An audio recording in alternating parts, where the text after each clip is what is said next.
explosion, important transformation connected to the tourism-based accumulation processes has been understood as a sort of a partial fit to the crisis of 2008. So it was a form of resolving that crisis through other, dynamics of capitalism.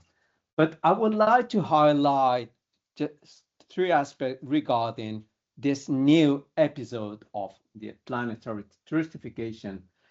This, what we have seen basically is an analysis that highlights the quantitative dimension. And one of the key topics in the last year has been that one that has been called over tourism. So it's about many tourism all around, so what we do with numbers.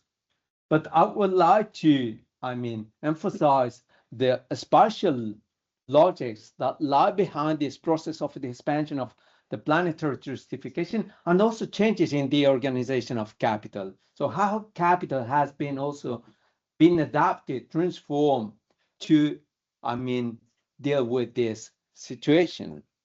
So just few numbers here. You have, a graph of the evolution of the international tourists, or it's more visitors because we don't have, this long series of tourists. So visitor encompasses either excursionists, so people that travel to a place just for a day, and tourists that stay longer than 1 day and less than 6 months. So what you can see here is that an interesting thing is that tourism is highly vulnerable to the recurrent crisis of global capitalism. So you see the 40s crisis, the so-called oil crisis of the 70s, the 11th September terrorist attacks in New York. Again, you have a drop in the figures of tourists, also a reconfiguration, restructuring of global capitalism, entailing a rapid increase of the financial logics. Then another sharp increase, very much connected to the real estate bubble. And again, a drop in 2008. And after 2008, you see a sort of an amazing explosion, boom in terms of the number of tourists all around the planet. Okay, so one of the greatest news that was announced by the United Nations Tourism Agency was that in 2012, 2012, for instance, in Spain was one of the hardest moments of the crisis. So it was for the first time we have reached 1 billion tourists at a world scale. But afterwards, just skyrocketed to almost 1.5 billions. But then we had the COVID crisis, and numbers, dropped down to the figures of 1989, just the moment of the, collapse of the Soviet Union. But just in a few years, we have a very rapid recovery of the tourist figures. So what I'm doing here, talking about the great implosion on the end of cheap tourism. So let's see a bit more what's going to be later on. But these are just the numbers of tourists, but the numbers of tourists have been accompanied or have gone hand by hand with the geographical expansion of the what we could call the tourism commodity frontier. And I take, the development of this idea done by Jason Moore, but not only by himself, also by geographers like Neil Smith or Baby Harvey, basically this idea of the spatial fits. And basically commodity frontier has been an historical pulse of global capitalism to search new spaces, searching for cheap natures in terms of energy, food, raw materials, and also labor, which is also one of the key questions to bear in mind. So, and having a look historically, what we see is that throughout the history of world capitalism, we see that the global crises have been a result, among other things, of a moment of, we could say, end of those cheap natures. In other terms, those resources started to become more expensive, and that in somehow entail, a threat for the reproduction of capital, and the solution to those crises was through the search of new commodity frontiers to secure new cheap natures that were either appropriated or capitalized. So that, this tension about appropriation and capitalization is extremely important, because if you, take the resources by processes of capitalization, then you might end all those cheap natures very, very fast. So it's important to have a bulk of those resources to be in somehow free or being appropriated.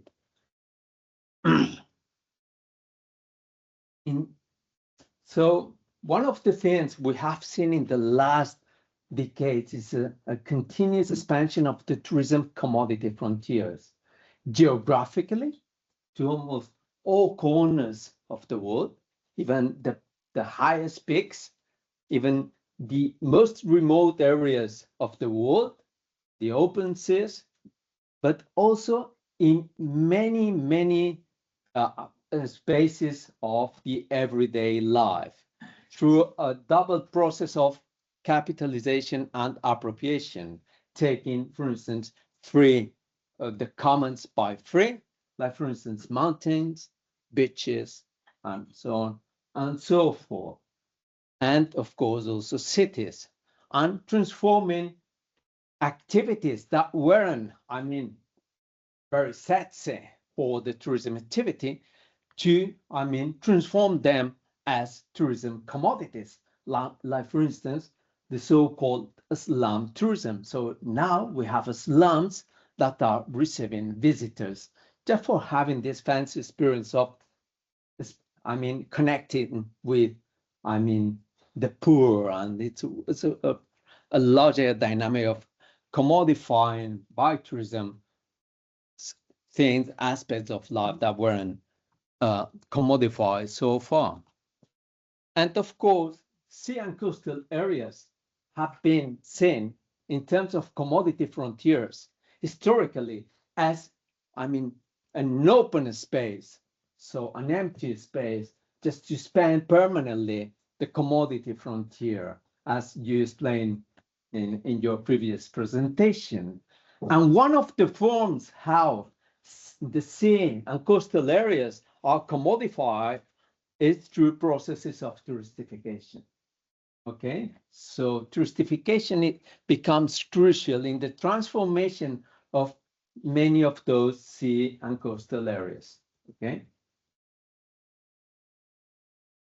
By the way, this is Formentera and Party Beach in Ibiza. So it connects to some of your previous presentations in terms of noise and other forms of pollution. And of course, if we have reached this point, it's because tourism is a very clear expression of this, expansion of global capitalism, thanks to all these cheap natures. Basically, cheap energy, cheap fossil fuels for traveling around the planet, but also free gifts, free commons, like, for instance, the beaches, cities that are transformed into tourist commodities taken by free. Okay. The third dimension of the changes we are witnessing right now are related to the forms of how capital is organized in terms of tourism. So what we might see, it's a very clear connection with, I mean, the moment of the crisis, with the ascent of the techno-capitalism, the platform capitalism. In fact, one of those first platforms, startups, was Airbnb. Airbnb was founded in 2008. Nowadays, is the second largest tourism company by capitalization. The second one is also a platform that, I mean, travel agencies are now, I mean, online travel agencies. Booking is the first tourist company in terms of capitalization worldwide. So we see a strong connection with these transformations of global capital connected to tourism, where we have also in these platforms the largest financial actors, like for instance, Vanguard, Real State Street Capital, BlackRock, and so on and so forth, and also other sovereign funds.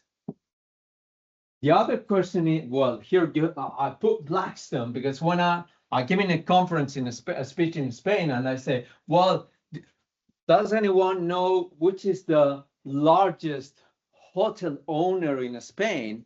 Normally people say, okay, it's Meliá, it's Barceló, it's some of them a company from the Balearic Islands. But in fact, the largest hotel owner in Spain is Blackstone.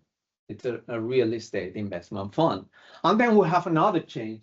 The last year is, I mean, is the introduction in this corporate map of companies from Asia that in somehow also connects this to these changes, more multipolar global capitalism. So, and Jinjiang, I don't know if you have ever heard about that hotel chain, but it's the second largest hotel chain worldwide in terms of rooms. But we're seeing that things are changing rapidly and dramatically.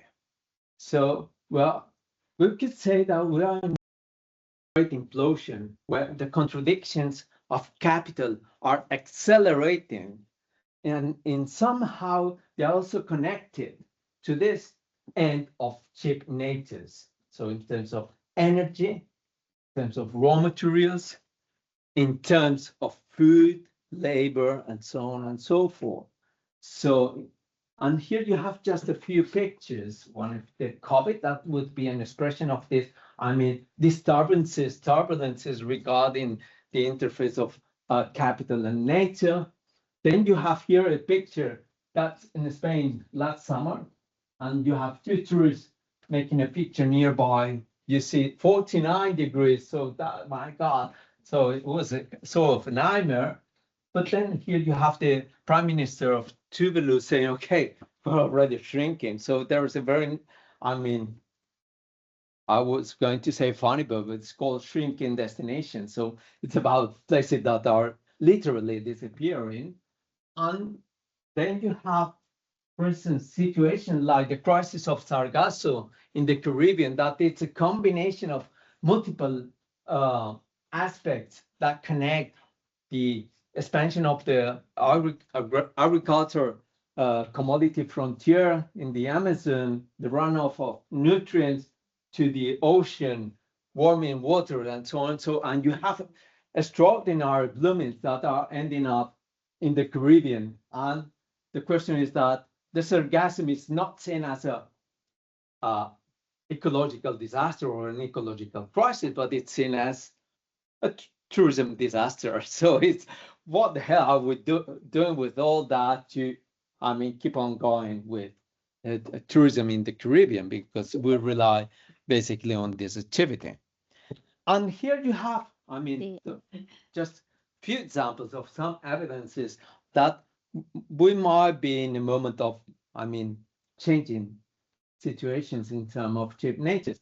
And here you have the different, I mean, prices of some material, the crude oil, the Brent. So it's skyrocketing. it was it's 2000.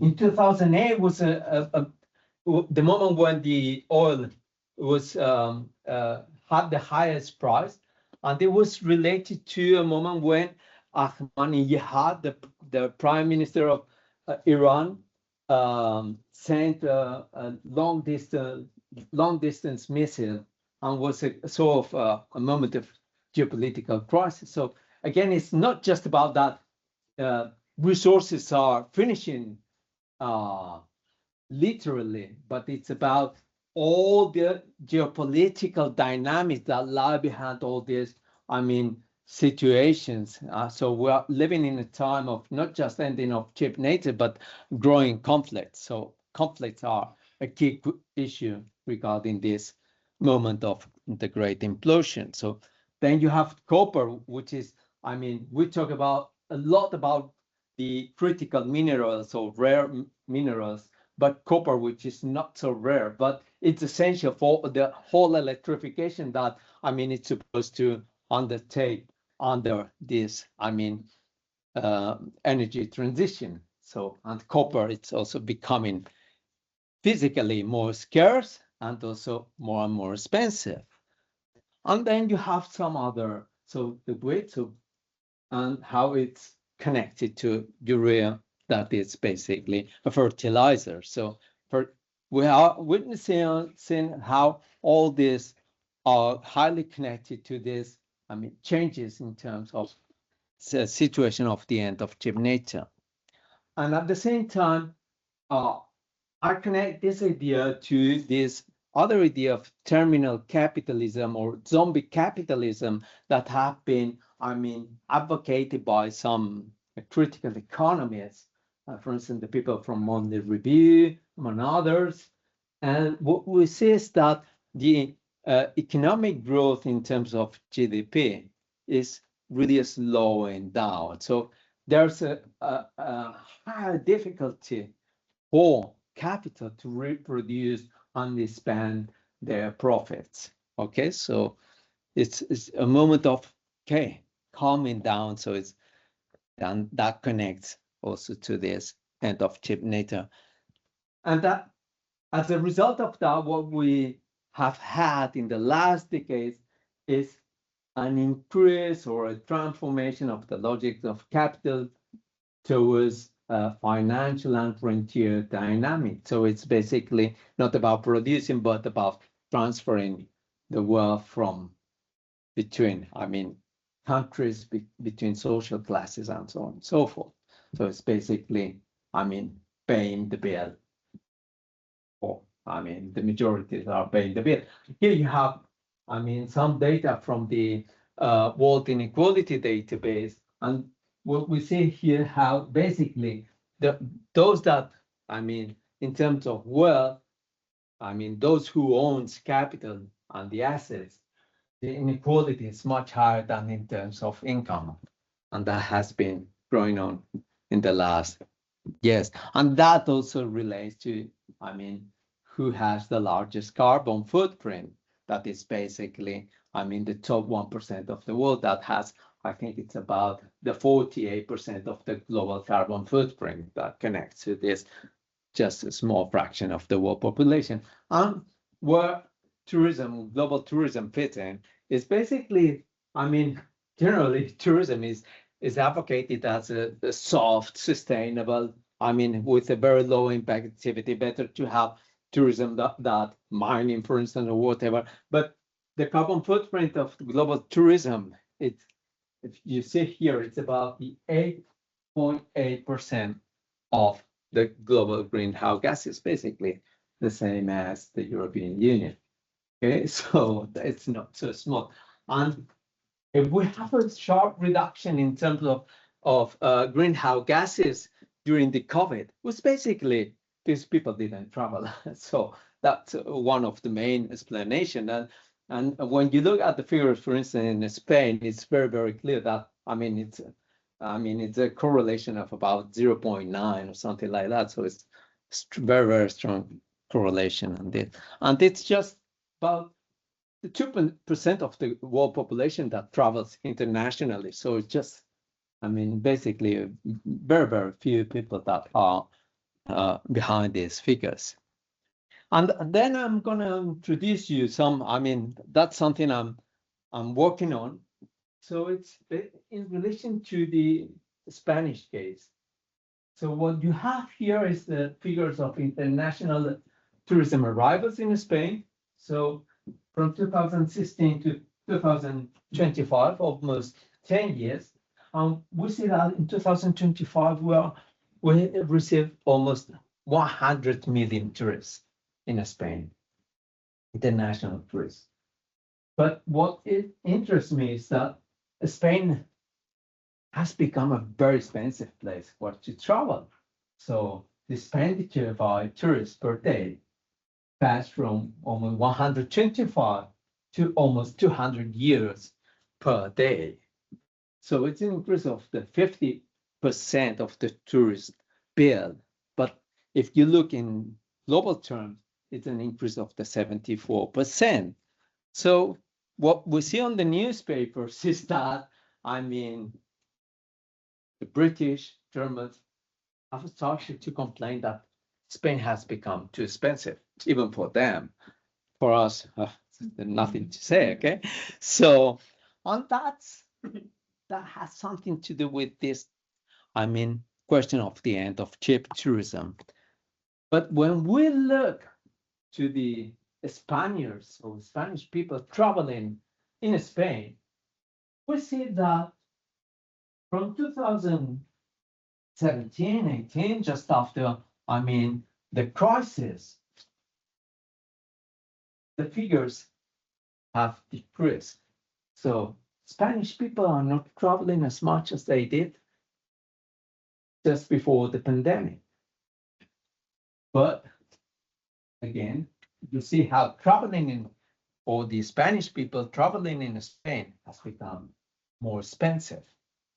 Okay, so and one of the things that is really striking is the fact that, for instance, people living in Andalusia and Cordoba used to go to Cádiz for holidays, but for them now it's cheaper to travel to the Caribbean than traveling just a few kilometers from their homes. And that's something we have seen that, I mean, is becoming a kind of a pattern that connects also with increase of inequality in Spain, the rising cost of living and all that. And the last summer, we saw, for instance, in Mallorca, and in other areas of Spain, it was that terraces, amazingly, were empty. And was because of rising costs. So that was a complaint about that. Drinking a beer in a terrace was just, I mean, too expensive. But also connect to another question, that is because that in that moment we had, I mean, one heat wave after the other. So it was just, I mean, too hot to stay there out there for having a beer. So we see how, I mean, those questions are just intertwined, okay? And yeah, because I normally don't talk very much with the hotel owners, so they don't like to talk with me generally, but just following the media, I mean, you get a very good picture of what they say. And it's funny because they have said, this time that it was basically a matter of inflation. So the rising cost of living, so we have to pay a lot, so everything is more expensive, so we have to transfer this in the bill and so on and so forth. But what, I mean, having a look, yeah, we had an inflation of the 27%, but that inflation have, I mean, affected more severely to the working class people rather than, I mean, other social classes, and goes also to, for instance, tourists that for them it's still affordable as Spain. And on the other hand, if we look at the side of profits, for instance, the accommodation sector has got extraordinary profits. I couldn't find a new where an hotelier was saying to a journalist that he was, how, what was the expression? I'm ashamed about the enormous profits we got this summer. That was last year. It was amazing. I said, come on, what's that? They internally complain about that. It's never enough. Okay, so here you see how, I mean, from 2008, an increase of almost twice, it's 86% in terms of revenues per available room. That it's a proxy to the profits of hotel companies. And yeah, and again, you see here, okay, they are saying, wow, we're not the most expensive. But one thing that is interesting here, and that connects to some of the questions that were introducing before regarding rent tourism, is that we have seen a radical shift also in terms of hotel ownership with the entering of many investment funds. And what we have is a coalition between the tourism capital and financial capital, and then an increase of prices in terms of redistribution of all these profits, paying, of course, higher revenues or to the financial capital. So this process of financialization that lie behind these, tourist transformations, have entailed also an increase of prices and, of course, rents. So it's also a side of this rentier capitalism somehow. And what, latest thing we are seeing is that, for this summer, contradictions are intensifying in terms of energy availability. Is there going to be enough energy for everyone to travel? Maybe yes, maybe not. So we say, for instance, some news saying, okay, in 3 weeks was the few days I saw. In 3 weeks, the European Union will have to face shortcuts in terms of kerosene.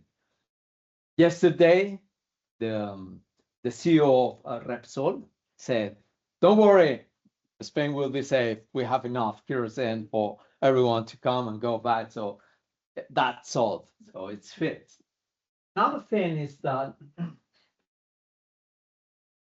this happened, the impacts are geographically uneven. So, yeah, we might see a collapse in terms of capital reproduction in the Emirates, but might have a positive effect, for instance, in Spain, the Balearic Islands. We have seen this many times. For instance, with the Arab Spring, the first tourists that were diverted from Tunisia, I think, they came to Mallorca and to the Canary Islands with the Yugoslavia war again.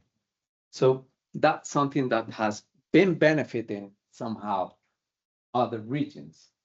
And just to see how I think might change very rapidly. For instance, in Dubai, you have this, this is the value of the stock options of the real estate market. And you might see here a drop of the 30% of those, indices.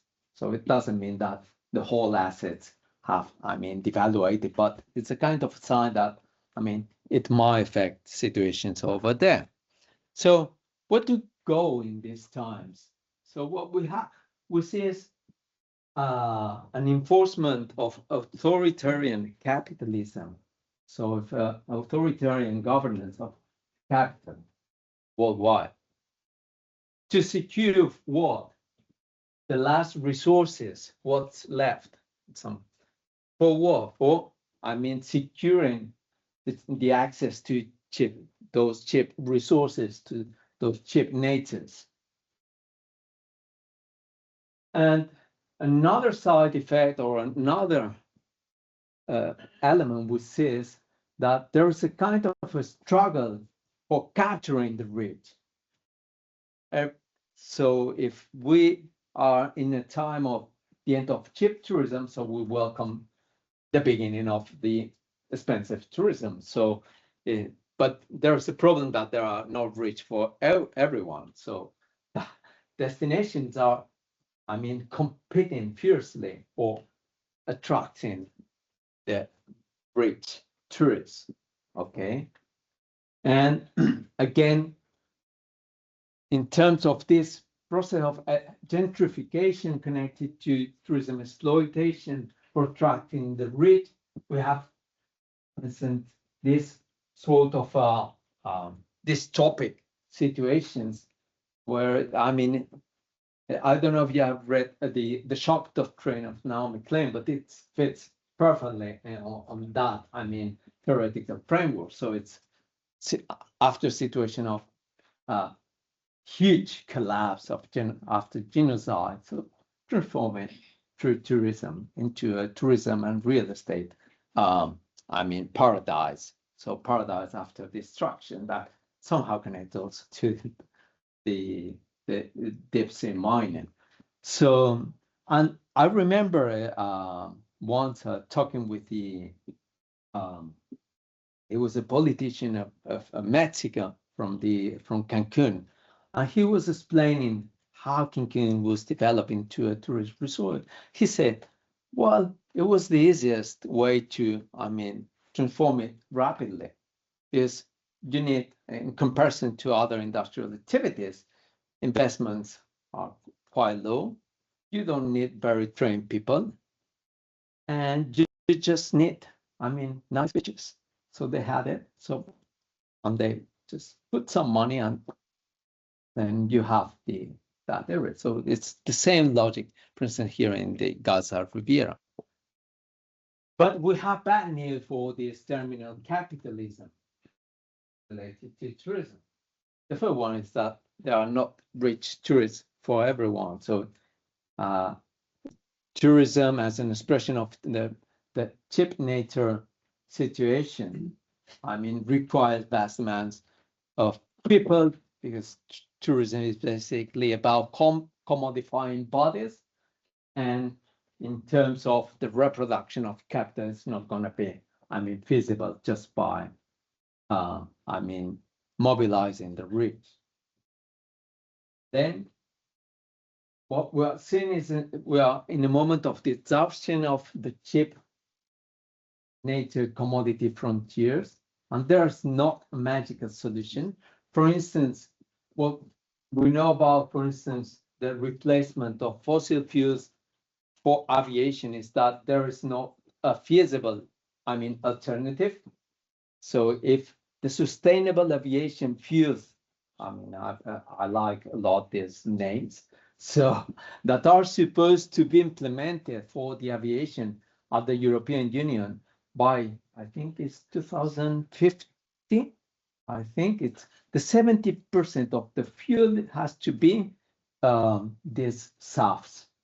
But if it's done, then the price, the energy price, or the energy cost for the total operation of the company will be multiplied by 6. So imagine, I mean, that means a drop off in terms of flights. And then another thing is that even those gated enclaves are not safe in a situation of rising temperature, rising the sea level rise and all that. So they are also affected by the changing climatic conditions. So all this are driving towards a situation of, I mean, higher contradictions in terms of the reproduction of the tourism-based capital. So that's basically some of the ideas that I wanted to share with you.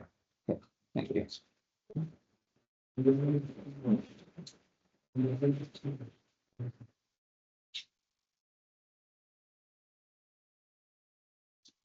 Thank you, Ivan, for this great presentation.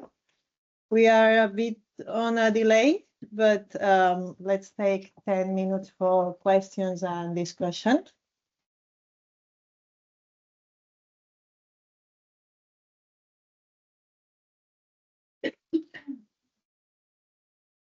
sinode fresco cerrado.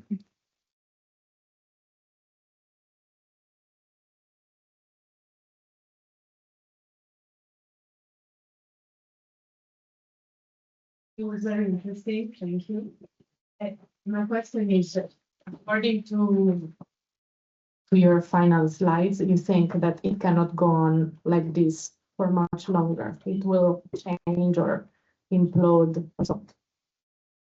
Because I think majority of people value travels is something that we all kind of like to do. And I think the fact that more people have access nowadays to be able to afford to travel is not a negative things per se, but it's the quantity and how it's done. And so what, if it could be a positive way forward, how would you envision it? Is there a way to make it in a good way or no? It's something that's impossible to do sustainably. Yeah. Well, I mean, in terms of reproduction of capital, organized by capital, and these new forms of capital, I would say that, I mean, tourism as an expression of this, I mean, whole capitalist system is facing a situation, unending situations. It doesn't mean that it's going to be happening everywhere in the same terms. Okay, so it will be very uneven geographically speaking. And for instance, the situation is not going to be the same, for instance, in Mallorca than in Tuvalu or Seychelles or Maldives or wherever. Okay, why? It's pretty simple. I mean, traveling to Mallorca is going to be maybe even still affordable for the I mean, middle class, the Europeans, middle class, and so on and so forth. But with the situation of rising traveling costs, I mean, it's not going to be, I mean, as affordable to travel to places like, for instance, I mean, very distant, remote areas, very exotic, that are quite fancy for traveling to. So that are some of the questions that are there. So impact situations are going to be variegated, and it depends very much on their, I mean, phase politically speaking. And another question regarding, well, what to do in front of this. So we are also, I mean, part of our research is trying to think in emancipatory terms from a post-capitalist perspective. And we are working with basically in Latin America with what we have called proximity popular tourism. That's organized by social organizations, union labors, cooperatives, and nothing to do with international tourism. It's traveling the way we have been doing. I mean, there's not a magical solution. So airplanes are going to be somewhere for, I mean, for schools to visit and say, okay, our stupid parents used to travel with all this, but that's it. So. But how do you change because now traveling is like an identity. It's like, how do you move from that now that is you need to travel as much as you can because if not your life sucks. How do you make these people? You are miserable if you don't. That think that that maybe they think they are not doing any harm because they do it differently. How do you move these perceptions to this kind of traveling? Yeah, true. And this year I learned a word. Yeah, it's FOMO. It's fear of missing out. From my student was, oh my God, well done. So it's hard to rate it. But something that, I mean, you have to bear in mind that, for instance, even in Spain, within, well, rate or somehow there. I mean, we are at least European, but about the 30% of the people cannot travel. They don't have holidays. So it's the 30%, but I mean, this is the average. But in certain neighborhoods, it's about the 60, 70% of people that are not traveling. So it's this question of the democratization of traveling and tourism is part of the myths that are, I mean, very well produced. So if you don't travel, you are just that like that. Wow, you are missing out, but you don't miss anything out, and you can travel in many different ways. And also, it's, I mean, there's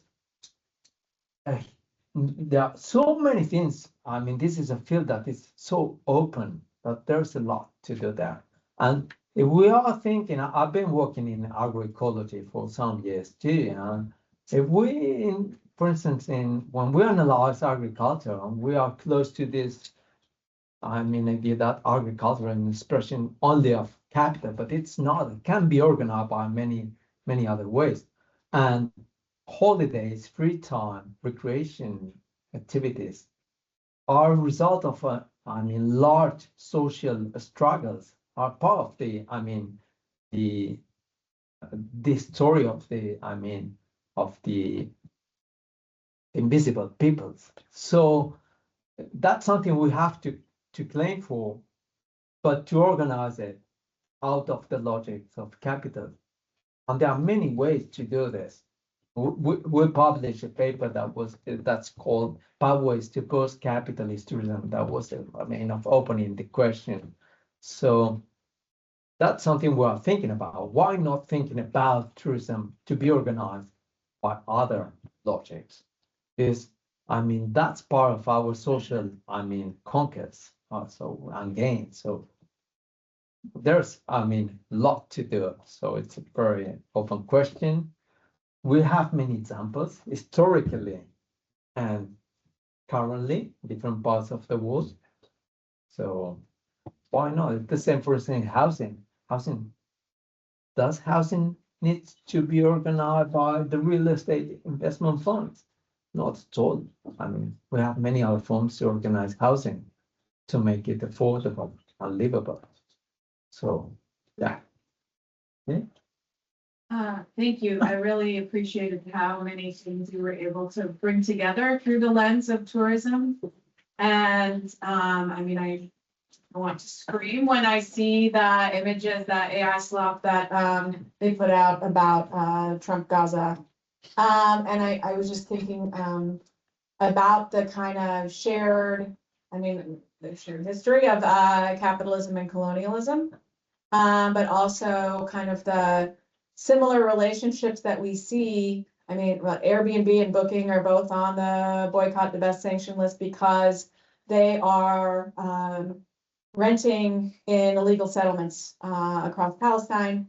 And of course, you know, these images of redevelopment on, you know, blood-soaked lands really, I think, highlights the kind of spatial relations of tourism and colonialism that they share along with capitalism, but also kind of this like how you consume culture, the kind of exoticism with these kind of economic and social relations of tourism as kind of like shorter time scale of like extraction of like a colonial relationship that I mean, I hadn't thought of it in quite that way, but I think that you've brought it together through, I mean, especially through, I think, yeah, some of that imagery, as well as like these same companies of Booking and Airbnb. So yeah, I just thought that was really, I don't have another question, but I think that was really interesting to see that. Thank you. Yeah, and something that, I mean, we have seen in the last years is that it's a rise in critical tourism studies, connecting many different perspectives. That I mean, it's amazing because when we started in 20 years ago, so we're like, you know, the very strange people that are critical to all this. That it's, I mean, tourism, it's such a powerful cultural device, particularly, is, I mean, is what you were saying. So the first thing, how we change our minds. And there's a lot of manufactured desire as well. Yeah, so that has a lot to do with desire. So reading that, I think I guess Alzheimer, but what Mark Fisher, I don't know if you know he was a critical philosopher and a British one, and he has a pamphlet, very easy reading, but it's very, very interesting. It's called Capitalist Realism. And that's, I mean, and it's the production of desire, something that we generally just don't think about it, or at least in many of us. But that's basic. And that's where tourism plays a key question. A very, very interesting work there. I think we have a few more questions, but as we are running out of time, We can also maybe we talk can, afterwards yeah. during in lunch time, okay? Okay, So thank you, Ivan. I go.